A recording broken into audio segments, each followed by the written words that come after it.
On today's show, a special report from Germany, where the football family has been reunited for the first time in nearly 50 years. Our Christmas special plays tribute to Peter Shilton as we relive his midweek testimonial match. And we have some fun items as we analyse the way players have developed the art of celebrating a goal. And we ask, when is an own goal not an own goal these days? It seems you can claim anything. Hello, good afternoon. And Jim, I'm delighted to see you here because I know you've had a bit of flu this week, but you've managed to struggle in. Well, that's right, Shane, but to be honest, I don't really think it could be any other way. Obviously, as you can see, I'm not quite my old usual self today, but the show has to go on, mate. Yeah, but nice to have you here anyway, Jim, as I say. So let's kick off straight away with our report from Germany, where this week saw the very first international match for the reunited nation. It's 48 years since the last occasion Germany played with one team, and Jim Rosenthal was in snowy Stuttgart on Wednesday to witness an historic occasion. So the East German footballers have come in from the cold. Mind you, it's hardly tropical here in Stuttgart at the moment. But the thaw in political relations means for the first time in nearly 50 years, a united German team will take the field against the Swiss in the Neckar Stadium. Now, you might automatically think that'll make the world champions even stronger, but that isn't necessarily the case. It hardly seems fair. The nation who carried off the World Cup in Italy last July can now choose from dozens more top-class players. Stuttgart hosts the first international of the reunited Germany after a planned farewell between East and West was cancelled because of fears of more crowd violence in Leipzig last month. The festive spirit of the city this week owes as much to the reunification of the nation as it does to preparations for Christmas. The German team headquarters, blanketed with snow after Stuttgart's first fall for 5 years, had its peace shattered by a host of media men from around Europe, all anxious to find out whether the amalgamation would be an instant success. Bertie Vogts, the new national coach, is the man charged with the responsibility of integrating the East German players into his already highly talented squad.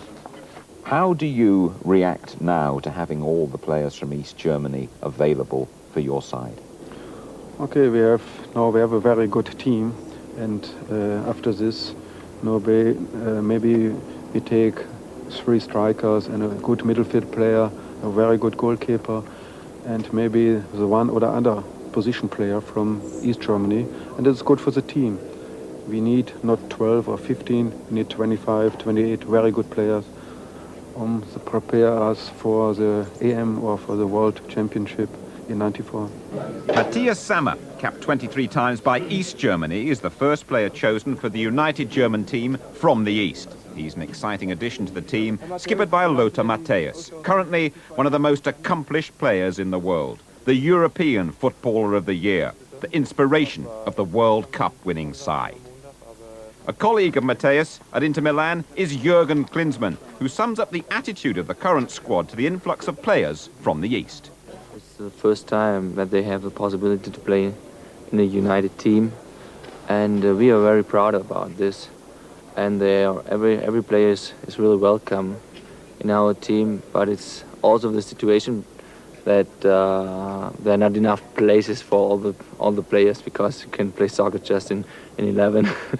So it's gonna be also a fight between the players for the places. It's normal, because we are 23, 24 players. That's pretty much for a team. So we'll see what brings the future. It's not only at managerial level that problems will occur for German football. FA President Dr. Hermann Neuberger acknowledges the structure of East German football must be revamped. The game there could suffer if all the top players move from east to west.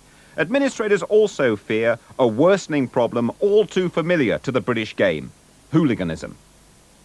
Yes, there seems to be a problem. We hope to be able to cope with it with the help of the police and the other authorities which are necessary to cope, because we feel this is not a problem coming from football or related to football. These people use football as a stage for their activities, and I would certainly not confuse them with fans. Fans are people who are in football with their heart. They may be exuberant, they may be loud, but they are certainly not in there to do anybody else any harm. And these people are hooligans who simply use football for their purposes. Despite fears of trouble on Wednesday, none materialised. The fans had their eccentricities, although were good-natured. Live television coverage kept the official attendance down to around 20,000 on a night that didn't offer too much comfort at the Neckar Stadion. It was certainly more suitable for Father Christmas. A celebration with Christmas carols from youngsters, wrapped up against the freezing weather. In the stands, the Scotland manager Andy Roxburgh is here to spy on his European Championship rivals from Switzerland.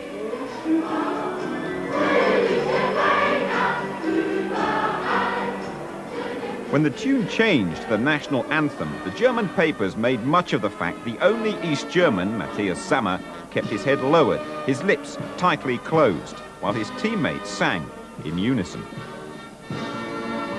Within 20 seconds of the start, though, the harmony on the pitch was illustrated clearly. Rudi Voller latching on to Klinsmann's verse to score the first goal for the United Nation. 27 seconds gone. Switzerland claimed the best chance of the half after that, and even the Germans later admitted that Türkelmass's header had crossed the line before Kohler cleared. The referee disagreed, much to the disgust of the Swiss and their German coach, Uli Stielike. What a great character Matthias is on the pitch. The Swiss claimed this one was over the line. Doesn't look like it though, and that's a penalty. Orders from the skipper to Jürgen Klinsmann. You take it. Rather unwilling, Klinsmann, and a good save by the substitute keeper, Philip Walker. Matthias, though, straight back into the action again. A killer cross and a twisting header from Riedler. 2-0. There's disappointment for Sammer. The East German didn't offer very much, really. And he's replaced by another from East Germany, Andreas Thom. And what an impact he makes. His first touch makes history. 3-0 for the Germans. Inspired substitution by Bertie Vogts. And a spectacular finish to a great year for German football. Klinsmann sets up Matthias for a stunning volley. 4-0, a comfortable win in Germany's first reunited international. It was not only a fantastic year for the soccer, for the football here in Germany, it was especially a fantastic year for the whole Germany in the social sense of the whole Germany right now. And I'm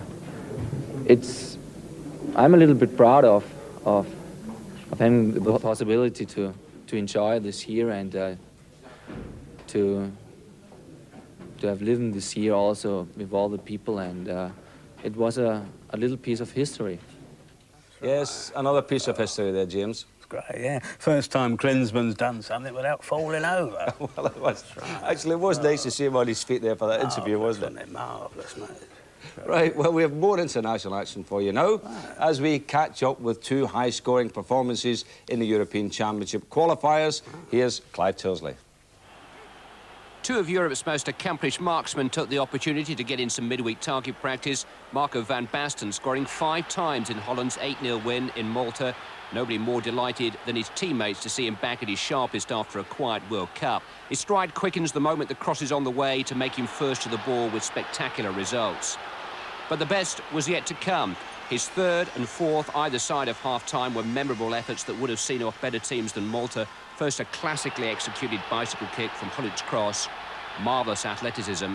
And then a really clever goal midway through the second half, outwitting everybody by taking the chance with his left foot just as he seemed to be winding up his right. A touch of top class about that one. That's my goal. The 9-0 win puts Spain 2 points behind the group leaders, 100% France, who they meet in Paris in February. It can't come soon enough for Butragueño in his present mood. Wonderful stuff. The fans will be singing there, is it? 5 Van Basten, 4 Butragueño. Yeah, 3 French hens, 2 turtle doves, and a partridge in a pear tree. Well, getting in the mood, Jim. You're getting in the mood for Christmas. That's right. Well, it's been a funny old week for the world's most capped footballer, Peter It has Shilton. been a funny old week, so. been a funny old week for you as well, Jim, yeah. Well, last Saturday, Chelsea put 6 past them at the baseball ground, and then on Tuesday, some of the world's greatest players gathered together at Tottenham to help pay tribute to his marvellous talents. It'll take a big man to fill Peter Shilton's England jersey. He couldn't have set higher standards for the next generation. Shame only 12,000 were there to see the World Cup team assembled by Franz Beckenbauer take on a Graham Taylor national 11.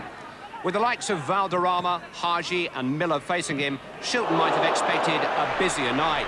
But he kept his fingers warm with a couple of athletic saves, this one from the old French maestro Michel Platini. A great contest between two men with more still to give to the international scene.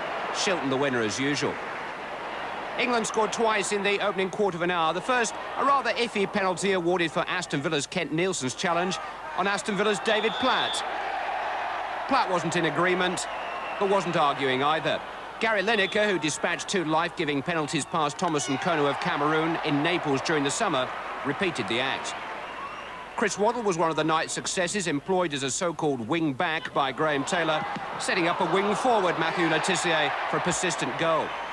A man for the future, maybe. The man of the moment graced the occasion with a typically audacious goal.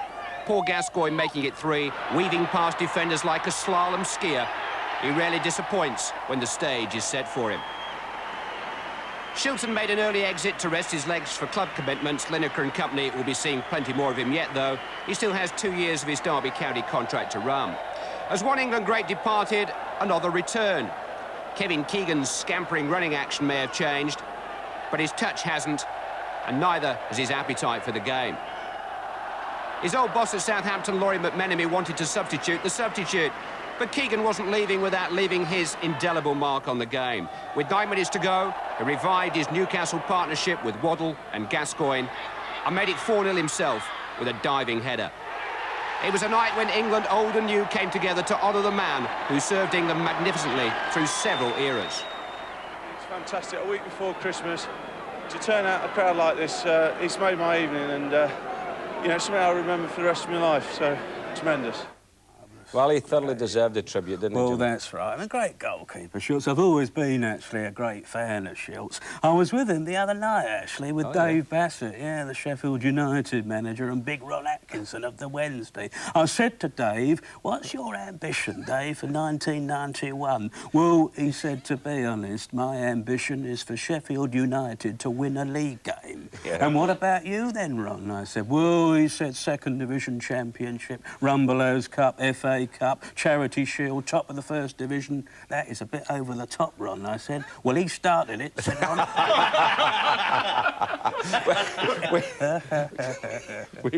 We've got a final score of a match played this morning. It's Preston 2, Stoke 0. Gary Swan with the goals there. Time for a break now. In part 2, we'll be hearing more from Greavsie. We've action from last night's matches, and we've a few fun items for you as well, so stay with us. See you soon.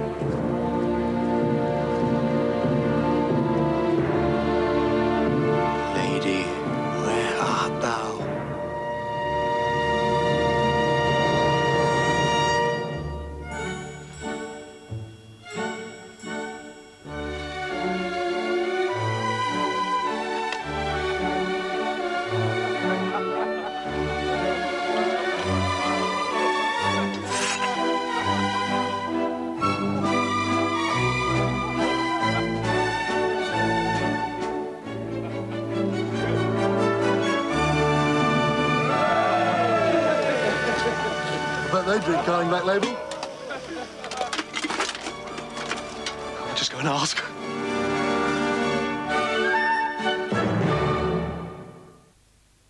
The Arbus Football Collection. All the game's great players.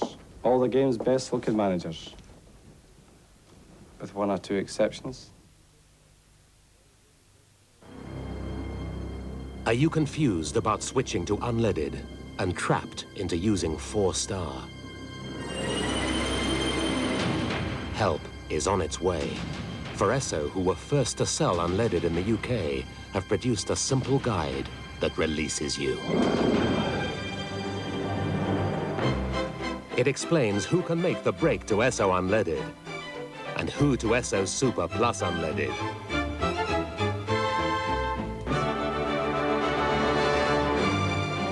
Check the guide.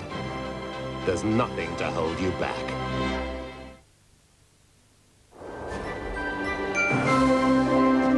Old Spice, aftershave, cologne and gift packs. Now being shipped in time for Christmas. So give him Old Spice and celebrate goodwill toward men. Your friend, Harvey, what'll he come at? A glass of sherry. Oh, brilliant. Drink Harvey's Bristol Cream. In this continuous test, Duracell outlasts ordinary SP batteries by up to 6 times. No ordinary battery looks like it or lasts like it.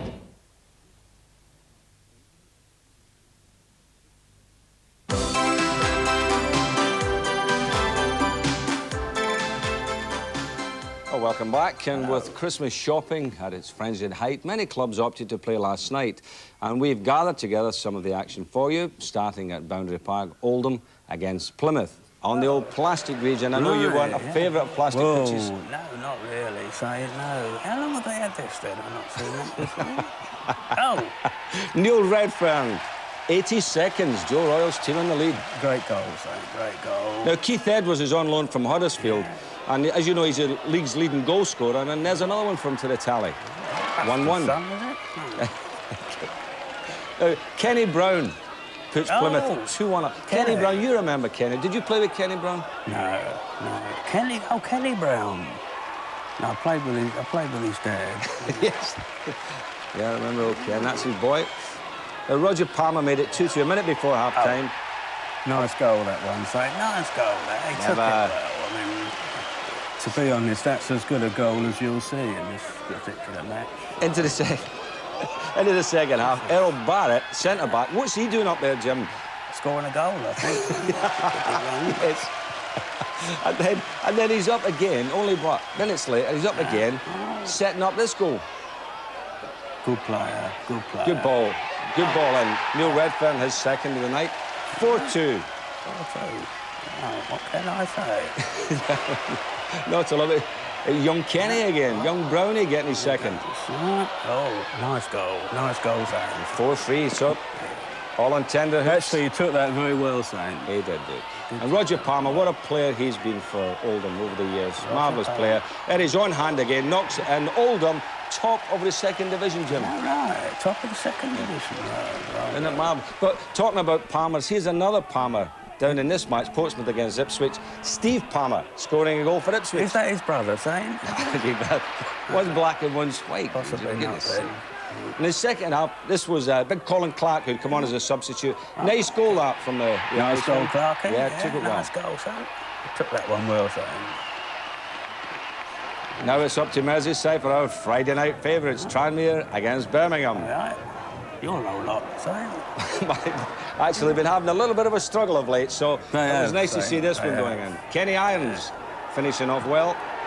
That was at 4 minutes. Nice goal. Managed to hang on after that one.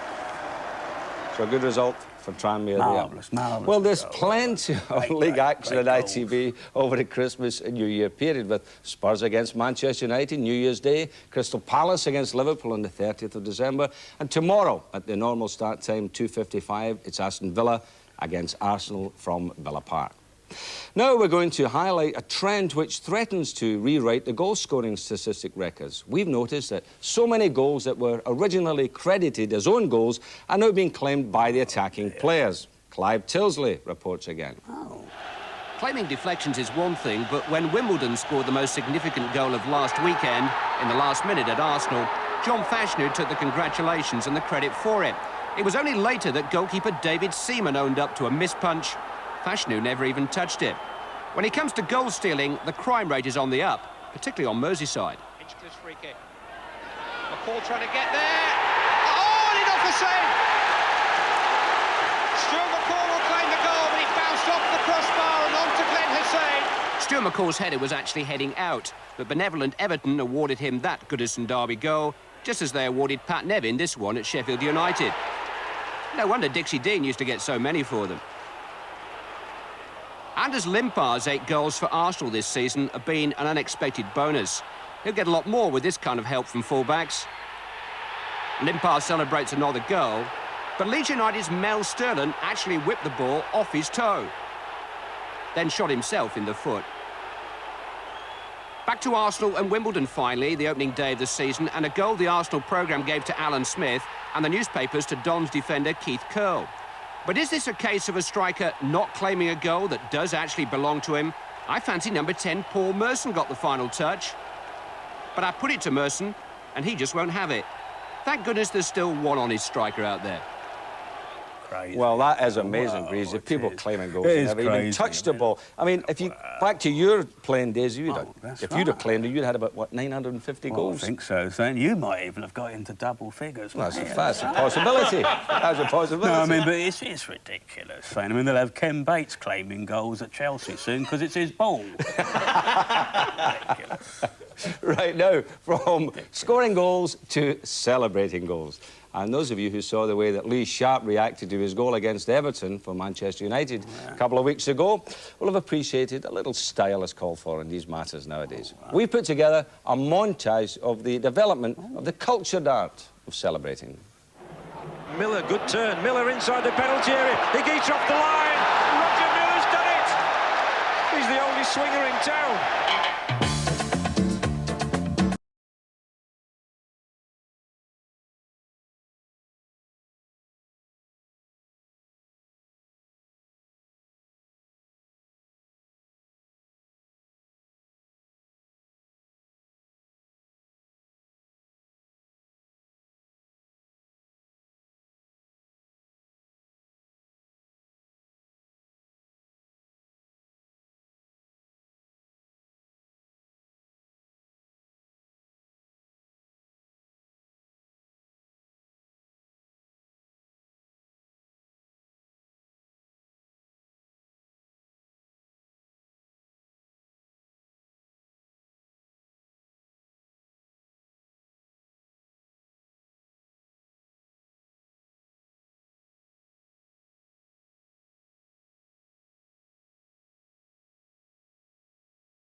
You enjoyed that there, Jim, didn't you? Loved it. So how did you celebrate when you scored? Well, to be honest, Saint, I used to celebrate with a few lagers and a couple of vodkas, mate. Did get a bit of a blur, though, for the rest of the game. That's a bit of a problem. So you never had a cup of tea at half-time like the rest of us, eh? No. OK, now, I know that you all enjoy seeing some of the daft things that happen when the cameras are rolling and which usually end up on the cutting room floor. Well, we've a couple of outtakes for you. First, this one, which concerns a TV reporter from Irish television at an airport in Italy during the World Cup. Bear in mind, he's been set up by Ronnie Whelan and Andy Townsend. Go on, one more go. That wasn't one of your better ones. One of your better ones. 1, 2, 3, 4, 5, 6, 7, 8, 9. No, call your jacket. 9. You have to go over those. Beat 9. Come on. We must keep them shut, though. Keep them shut tight. Keep your eyes shut, because you didn't. Yeah, he's got to shut, yeah. I'll do it again. Right, now hold on. Keep them shut tight. Keep it as straight as you possibly can. Don't. Right, give me 1, 2, 3, 4, 5, 6, 7, 8, 9, 10, 11, 12.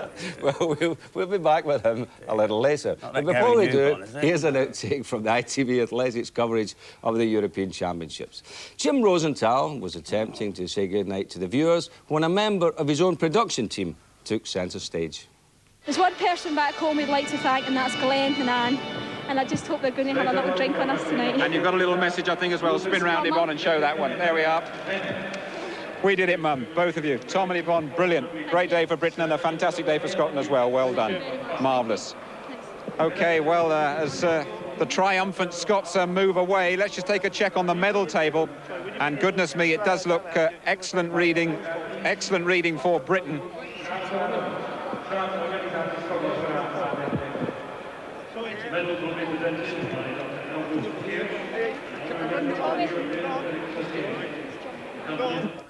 That is Gary Newbon, that to be Gary, was it?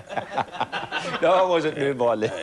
The culprit was a chap called Mel Batty, who's a former world record holder over 10 miles, and ITV's fixer of interviews on the athletic circuit. Now, Mel's a great Arsenal fan, but has an incredible habit of appearing in shot when it's most inconvenient. Anyway, let's go back now to our Irish fan.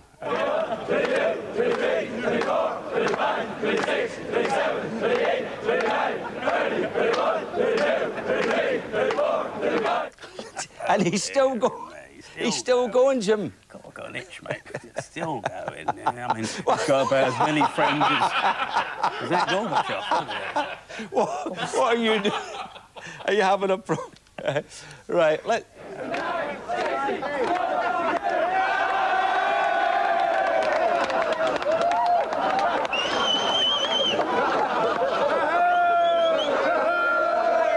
Well, he's got in the Guinness Book of Records, that one. He is to broadcasting what Long John Silver was to tap dancing. How are you going to spend Christmas, Jim? Well, as you know, I'm not feeling too good at the moment. I hope to be back on my feet fairly soon, Saint, and, you know, and looking forward to seeing a bit of football, perhaps, over the festive period, mate. A few glasses of night nurse and early bed, I think. I think so. I think that's the order of the day. And get this itch sorted out as well.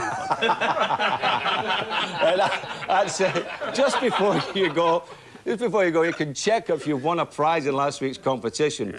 We asked who was the first player ever sent off playing for England. The answer we wanted was Alan Mullery, sent off against Yugoslavia in 1968. Our 22 prize winners will receive either a copy of the John Barnes video or one of the St Greavsie World Cup specials, signed by us both, Jim. It's rubbish. It's rubbish. I mean, have you read it, Saint? Next weekend, I know one of the kick off who wrote permanently that. early time of 12:30. 12:30? So remember, get the shopping done a bit earlier next Saturday. Join us at 12:30. And finally, our special thanks today to the voice of Jimmy Greaves. You probably didn't even realise that it was not Greavsie at all, but his spitting image puppet. But we're very grateful to our old colleague Peter Brackley, now working for Eurosport, for coming in today to play the part. Well, I hope that the real Jimmy Greaves and all of you will be able to join us next Saturday at the earlier time, of course, of 12:30. For now, a very happy Christmas and goodbye from us all. Peter. Well done, thank you. Hey, there you are, one for you. Give it to the people. Well done. Good man. Oh, God. Oh, you did well there, didn't you? Enjoy yourself. All right.